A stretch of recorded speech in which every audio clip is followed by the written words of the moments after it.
Hello, Glee families! It's so great to join you again. I'm Christina Saley, a positive discipline parent educator and parenting coach, as well as a behavior specialist for the Highline School District. And most importantly, I am mother to 4 amazing children. My oldest son, Desmond, is 24. My son, Darius, is 21. My daughter, Carissa, is 18. And all 3 of them have graduated from the Highline School District, as well as my youngest son, Lawrence, who's going to be 12 soon here. So what is positive discipline? Positive discipline is a program developed by Dr. Jane Nelson and Lynn Lott, and they have written several books in the positive discipline series. And they have also trained thousands of facilitators over 60 countries on how to teach positive discipline. The work is actually developed on the psychologist Alfred Adler and Rudolf Dreikurs.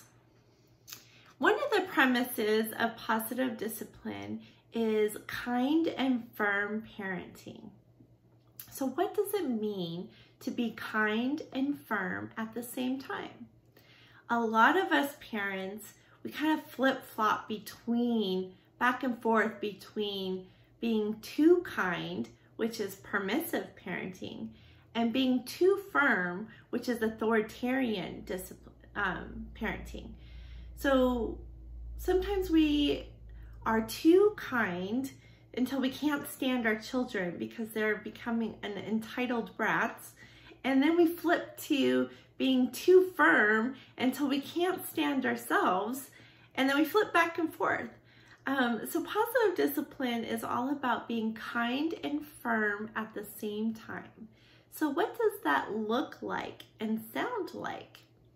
Well, one way that can look and sound is by validating feelings, saying, I know you don't want to stop playing, and it's time for dinner. See how the and is very key to that sentence. So I know you don't want to stop playing, and it's time for dinner. So being kind, validating feelings, but at the same time, holding boundaries and expectations. Another way is showing understanding. I know you would rather watch TV than do your homework, and homework needs to be done first.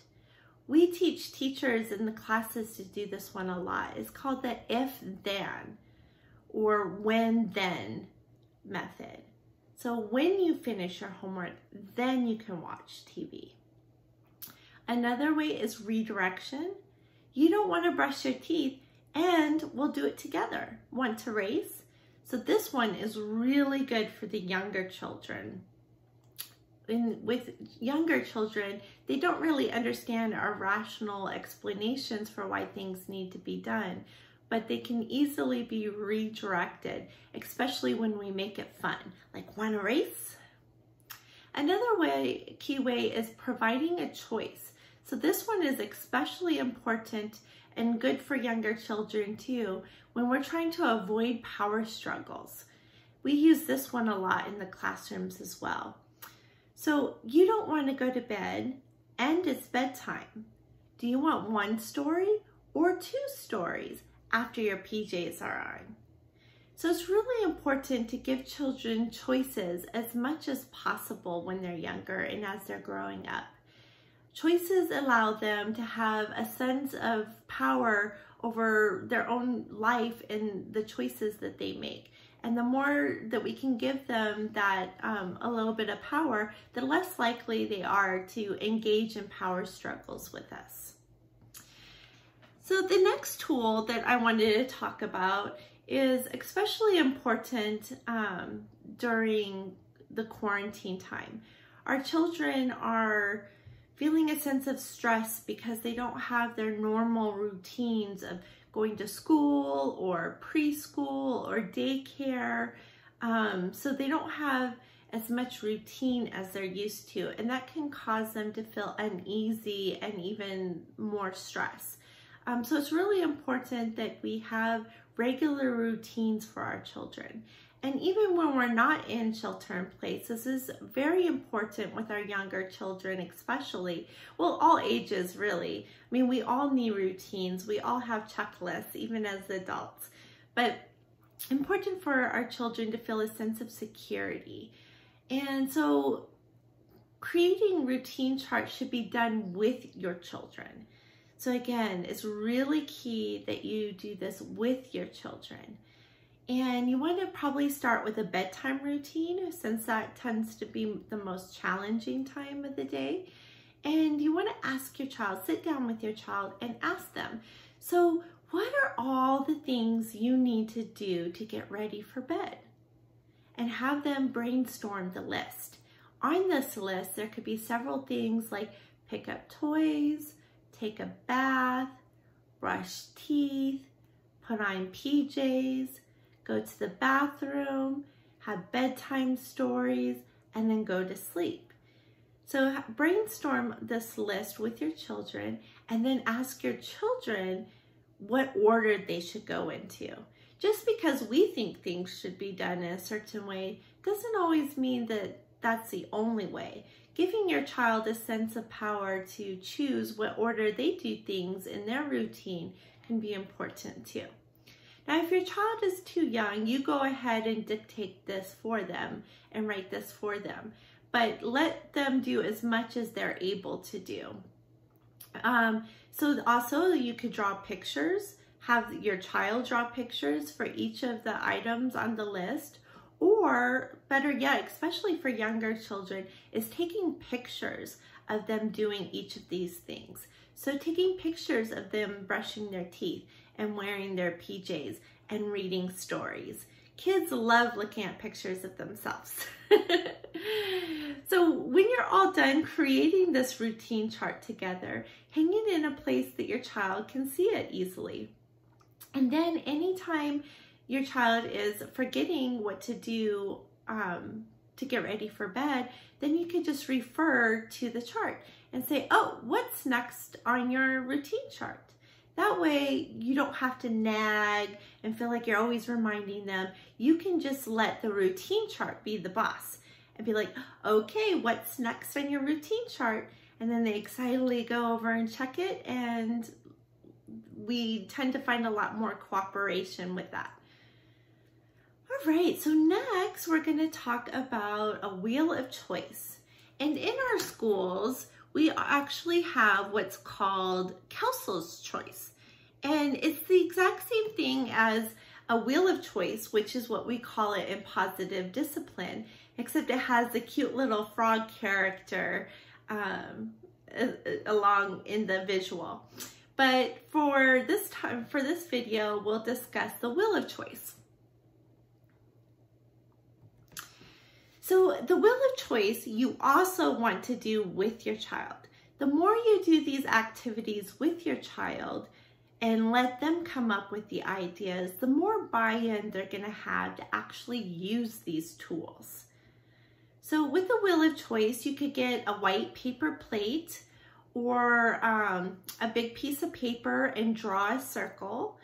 And you're going to sit down with your child and brainstorm different things that they can do when they're feeling upset.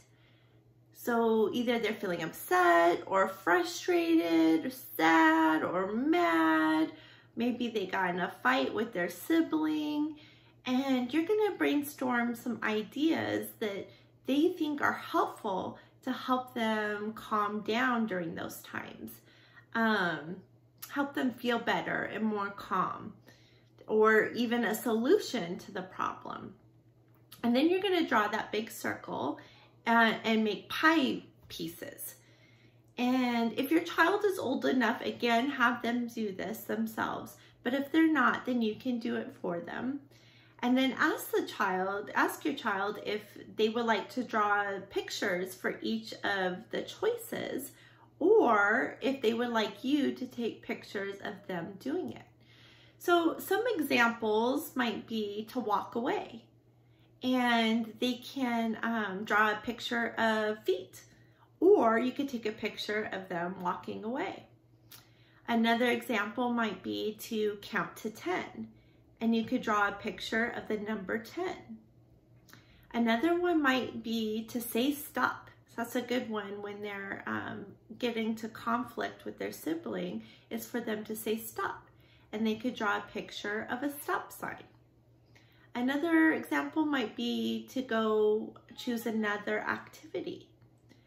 Another one might be to shake hands and take turns. And then you could either draw a picture of hands or take a picture of your children shaking hands. So those are some ideas, but you would be surprised how creative your children are and come up with their own ideas of what's helpful for them. All right, so our next one that I would like to talk about today is the mood meter. So if you guys remember, when we were still in schools, I did a lesson on the mood meter, on ruler, and that looked like this. So we have here 4 quadrants, and you were given these to take home, so hopefully you still have them, and you can use this with your family, with your children, to check in every day. So first, the mood meter is a great tool to build emotional awareness and understanding. Everyone in the family can get involved by checking in on the mood meter every day. First, you plot your feelings in one place of the quadrants. Then think about the specific name of that feeling. So here we have the red quadrant.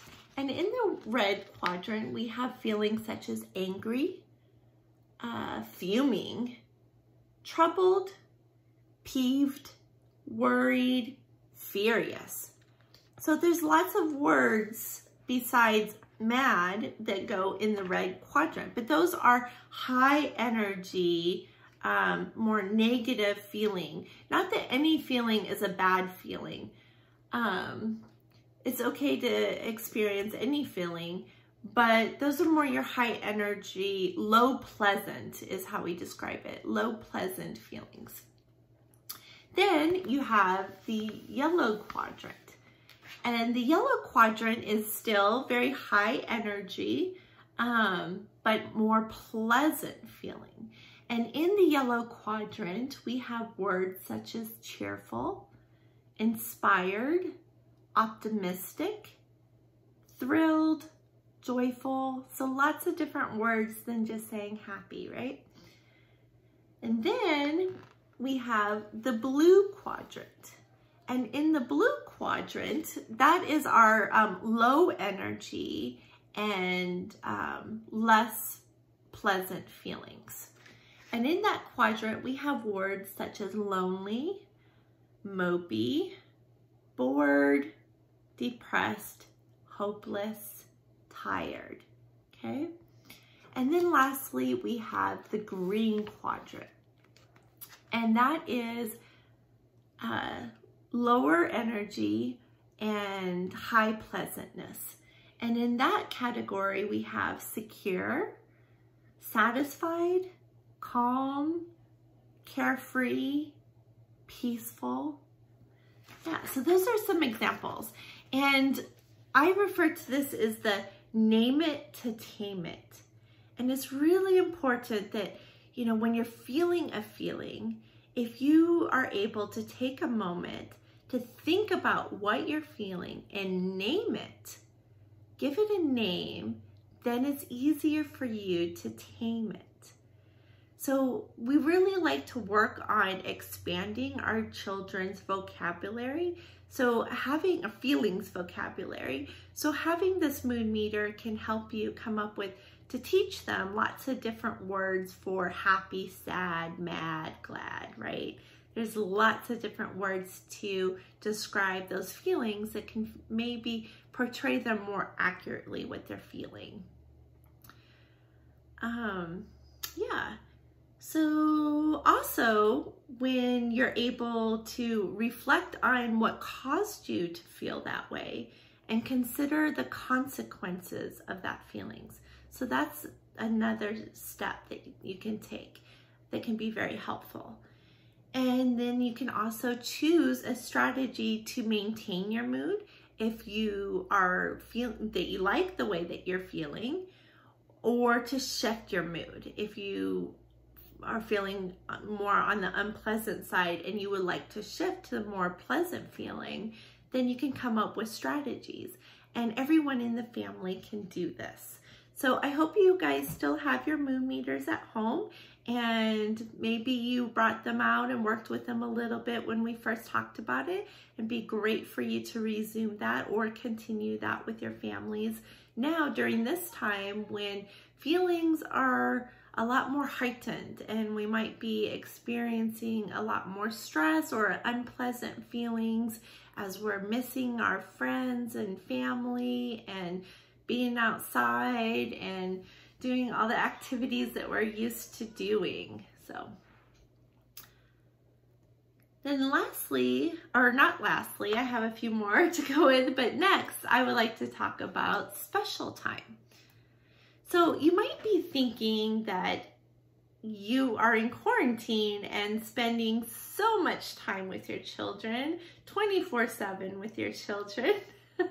But there is a difference between have to time, casual time, and special time. So special time is uninterrupted time with your children, distraction-free time with your children. So that means putting away your phones, your laptops, anything that would distract you from really spending quality time with your children. And for children ages 2 to 6, this should be 10 minutes a day. And this again is one-on-one time with each of your children, which if you have several children like me, I have 4, then that can be quite difficult, and I understand, but it is so important.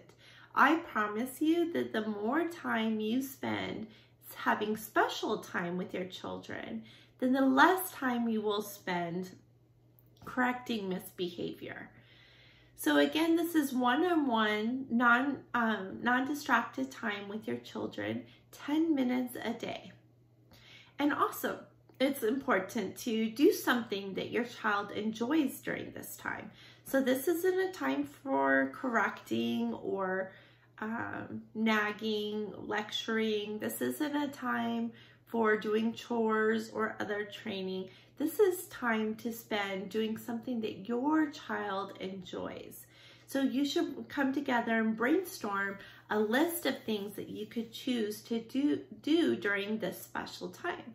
And again, labeling it as special time and putting it on your calendar and having it the same time every day really shows your children that they're a priority to you and that they mean a lot, which really creates a sense of belonging and significance.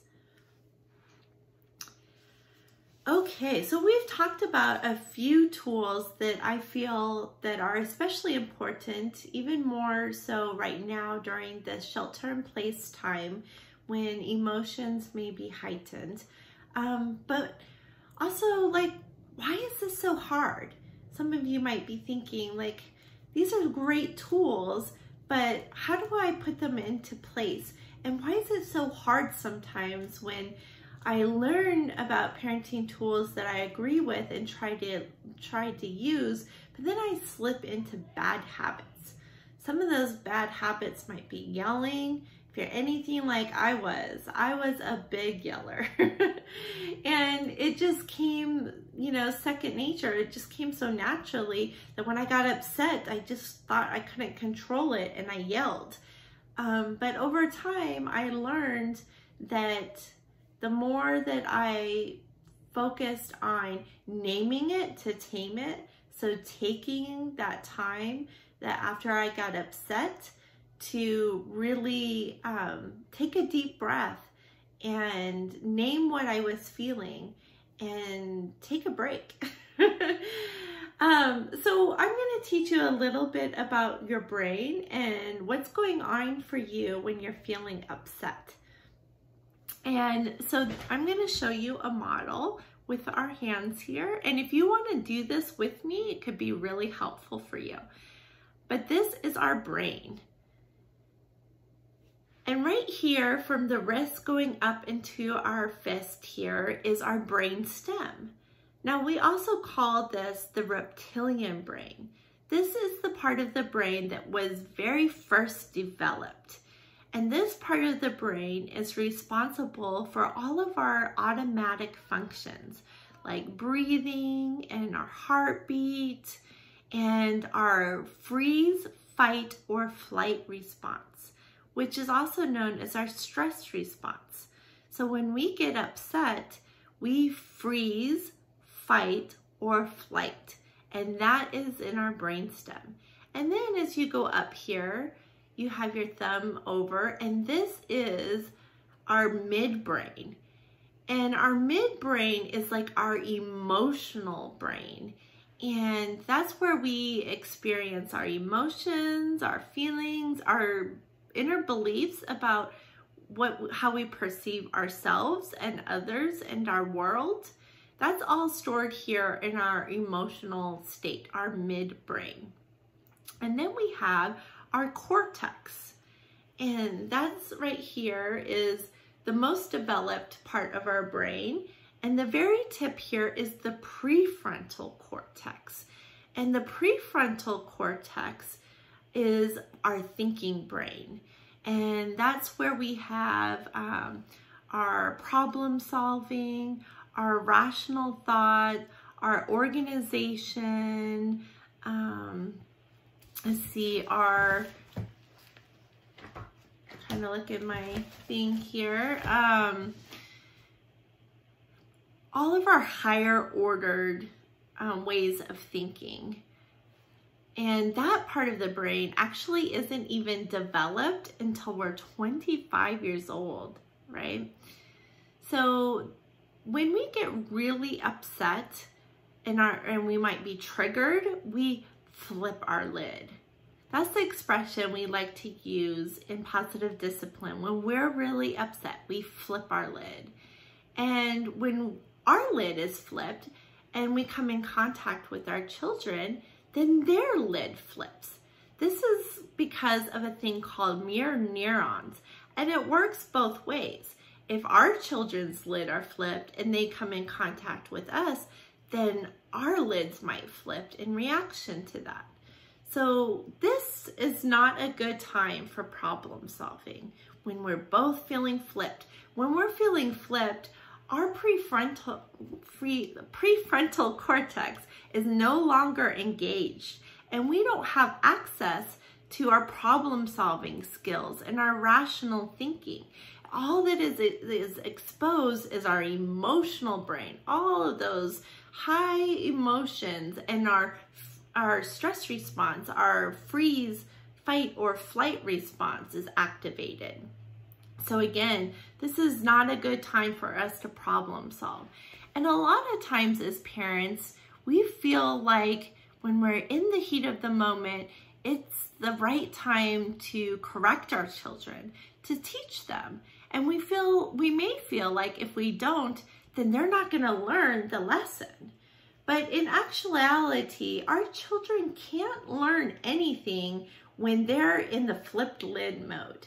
When their prefrontal cortex is disengaged, they can't learn. So it was really best for everyone to take a few deep breaths and calm down before we can problem solve. And there's lots of different ways you can do that. You can do that by, taking deep breaths. And there's lots of different ways to teach your children to take deep breaths. There can be the smell the flower, blow out the candle. There could be square breathing. Breathe in, out. Breathe in, out. There's finger breathing.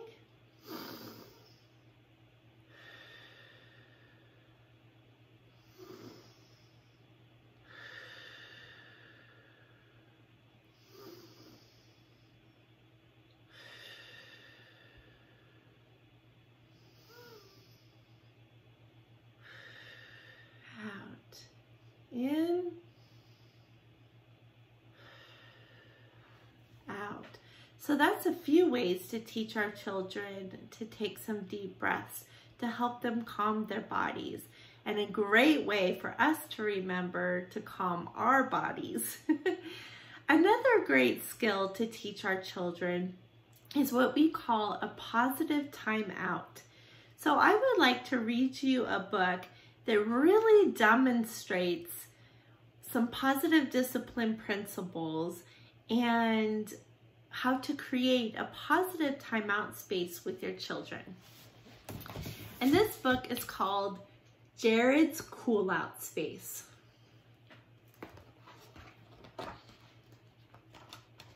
Wham! The back door swung open and Jared stormed in with a scowl on his face. Hello, Jared. Jared slammed the door as hard as he could. Crash! I can see that you're very upset. Do you want to talk about it?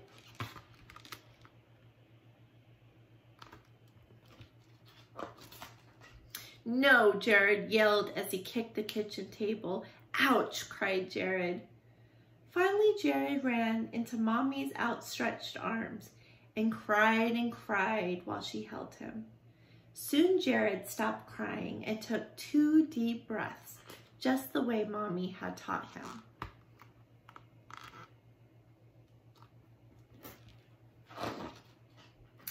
Jared told Mommy how he tripped and broke the clay bowl he made for Daddy's birthday. I'm sorry, Jared. You were so proud of that bowl. You must be feeling very sad about breaking it. I am sad and mad.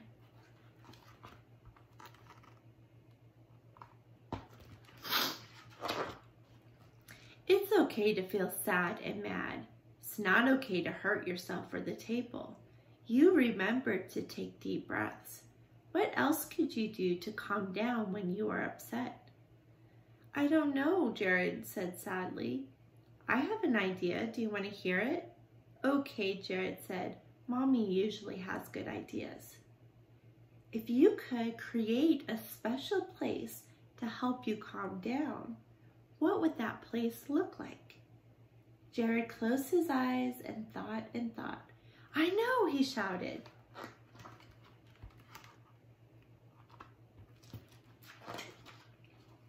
Outer space. It would be dark and have lots of shining stars and big colorful planets and a giant spaceship to ride in.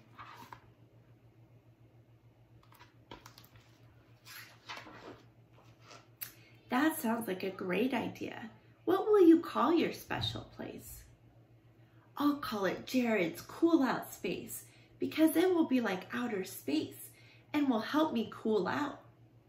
Okay, said Mommy, let's find a place in your room where we can create your special place.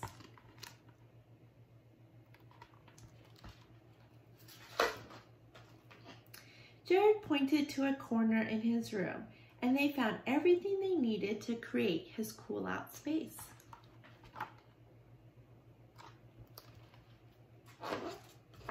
Mommy painted the wall black. Jared cut out stars to tape on the wall.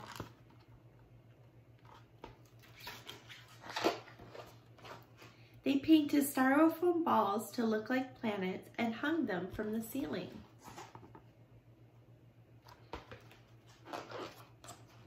Finally, Jared painted a box to look like a spaceship and climbed in with a happy grin on his face.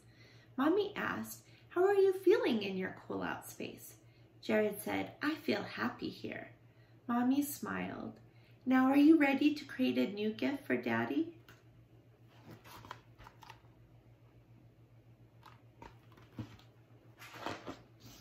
A few hours later.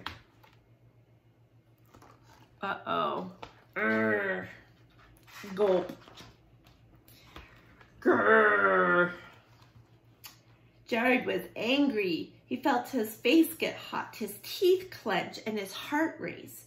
He wanted to throw his paint jars and rip up his paper.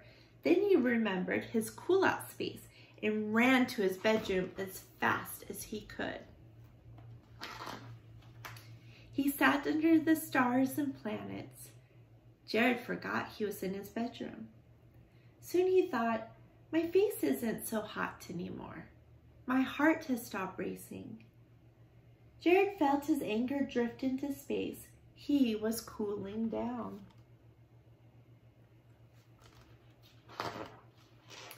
Jared was so excited. Mommy, my cool out space really worked.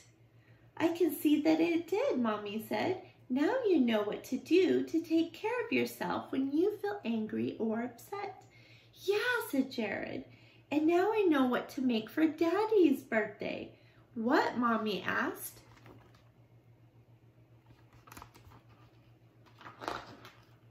His own cool out space. So yeah, that's just a really great book to describe some of the positive discipline tools and how to create a positive timeout space with your children. So it's really important that you really let your children create this space and have them name it. So instead of a timeout space, it could be Jared's cool out space. It could be a calm down corner. It can be a positive place, or it could be Hawaii. Anything that your child comes up with.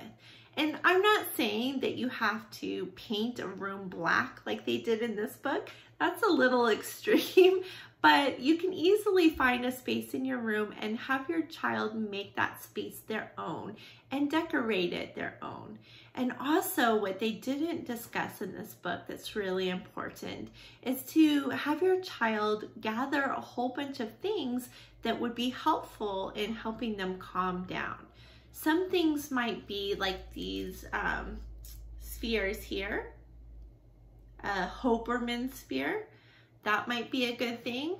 Or like a lot of people nowadays are making the glitter jars. Or it could be coloring books and some crayons, or lots of picture books that they like to look at. It could be some music with headphones. But really just brainstorm some ideas with your children, whatever helps them calm down, like a stuffy, a blanket, pillows, any of those things should go in their positive timeout space. Yeah. Okay, so we've learned quite a few different ways that we can help our children calm down and some tools they can use when they calm down. So we talked about the routine charts to help them. So there's not power struggles or conflict.